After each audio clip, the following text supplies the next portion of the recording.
बात को स्वीकार करने के बाद भिखारी तुरंत उस सेठ की पूरी सत्ता पर बैठ गया, एक चित्त राजा बन गया, उस राज्य सत्ता को चलाने लगा, सेठ की राज सत्ता को। और महाराज कुछ दिन बीते ना, सेठ जी अपने खर्चा के लिए उस भिखारी से पैसा मांगते हैं, तो उसको सेठ को पैसा देने से महाराज वो इनकार कर देता। वो मन जो उसका था लेते समय और देते समय उसका वो मन नहीं है। तो भरतलाल जी कहते हैं कि गुरुदेव, जो समय हम किसी से पैसा मांगते हैं ना, उस समय मांगते समय हमें कोई लज्जा नहीं लगती है, और जब वो व्यक्ति पैसा को देने के लिए आपके पास आ जाता है, तब उससे आप ये कहते हैं कि 1000 अभी ले लो, फिर 1000 बाद में ले लो। तो गुरुदेव, जो लेते समय मन नहीं रहता, बाद में वापस करते समय बड़ी कठिनाई रहती है। गुरुदेव से बार बार कीजे गुर आय सो अवश्य, कहीं सचिव कर जो, रघुपति आए उचित जस, तब तस करो।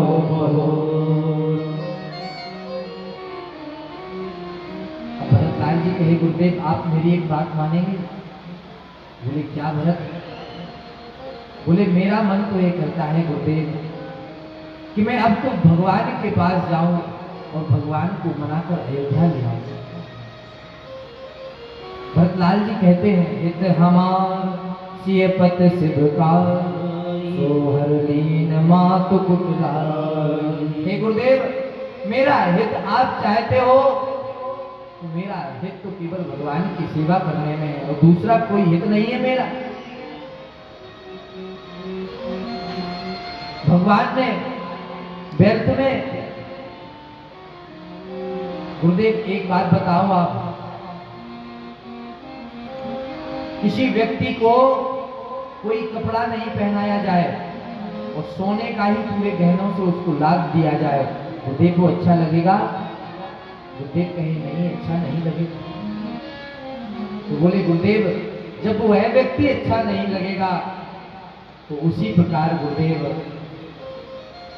जिस प्रकार वो गहनों के कपड़ों के बगैर वह व्यक्ति की शोभा नहीं है, उस प्रकार रामभद्र के बगैर भरत की शोभा नहीं है गुरुदेव। हे गुरुदेव, जाय जेब बिनु देह सुहार, बाद मोर सब दिन रघुराई, जाऊं राम पहि आय सुदेव, एक ही आंख मोर मत लेहु। हे गुरुदेव, अब तो केवल मेरे हृदय में एक ही लालसा है कि मैं अब तो प्रातः होते ही अपने रामभद्र के पास चलूं। अब महाराज जो अयोध्यावासी सुन रहे थे ना, अयोध्यावासी को जो भरत टेढ़ी निगाह से देखते थे, जो भरत जी के देव दोष देखते थे, आज वो अयोध्यावासी महाराज सब प्रसन्न हो गए और कहते हैं, भरत तुम धन्य हो, भरत तुम्हारे जैसा कोई नहीं हो सकता।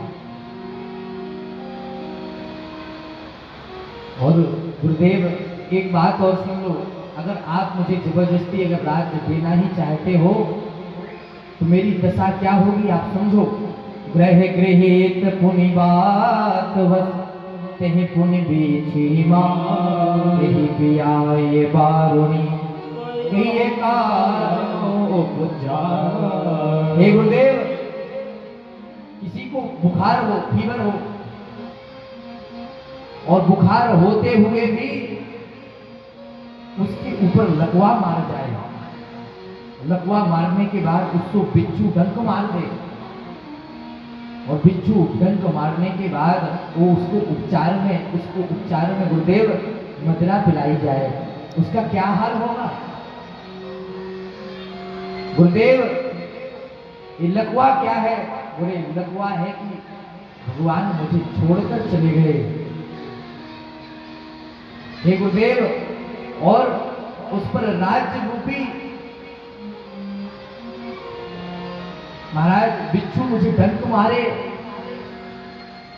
और ऊपर से महाराज आप कह रहे हैं इस राज सिंहासन पर बैठ जाओ, राज मद मुझे जो मिल जाए राज मद रूपी बारनी उसे पिला दिया जाए तो बताइए क्या हाल होगा। और गुरुदेव एक बात बताओ, जिस भरत का केवल नाम लिया, जिसके नाम के लेने से कितना अपयश हो गया, अयोध्या में पिता का स्वर्गवास हो गया, पिता राम जी वन को चले गए, केवल भरत का नाम लेने से ये सब हुआ है।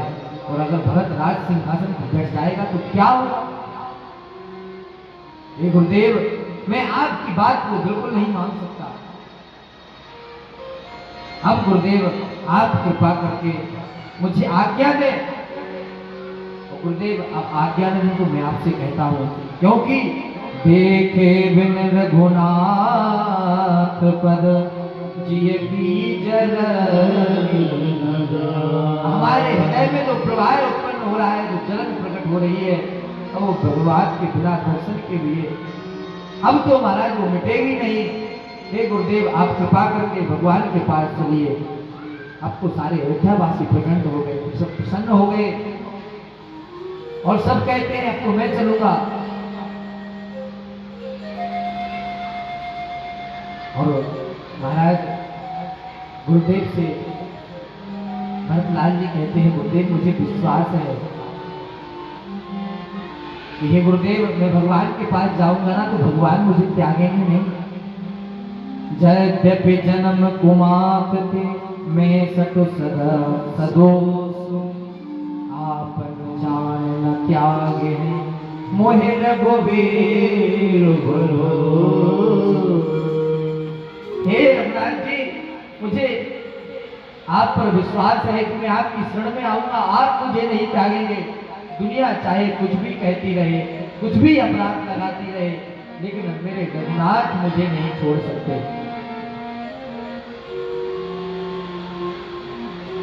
भरत जी कहते हरि बिन संकट कौन निवार। अब तो भगवान के बगैर मेरा कोई संकट नहीं निभाल सकता। भरत जी को इतना विश्वास है कि रघुनाथ जी मुझे मिलेंगे और रघुनाथ जी मुझे त्यागेंगे नहीं। भैया भगवान केवल विश्वास करने की चीज है। भरतलाल जी को विश्वास है। द्रौपदी की आपने कथा सुनी होगी। द्रौपदी सभा में खड़ी खड़ी चिल्लाती रही, हाँ पितामह मुझे बताओ, मेरे पांचों पति मुझे बताओ। जब तक सबको पुकारती रही महाराज, जब तक पुकारती रही कोई बचाने नहीं आया। अब तो द्रौपदी कहती है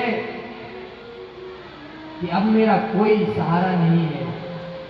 तो महाराज बाद में जब द्रौपदी ने भगवान को पुकारा तो भगवान द्वारे चले आए और द्रौपदी की रक्षा की वस्त्रा उतार ले।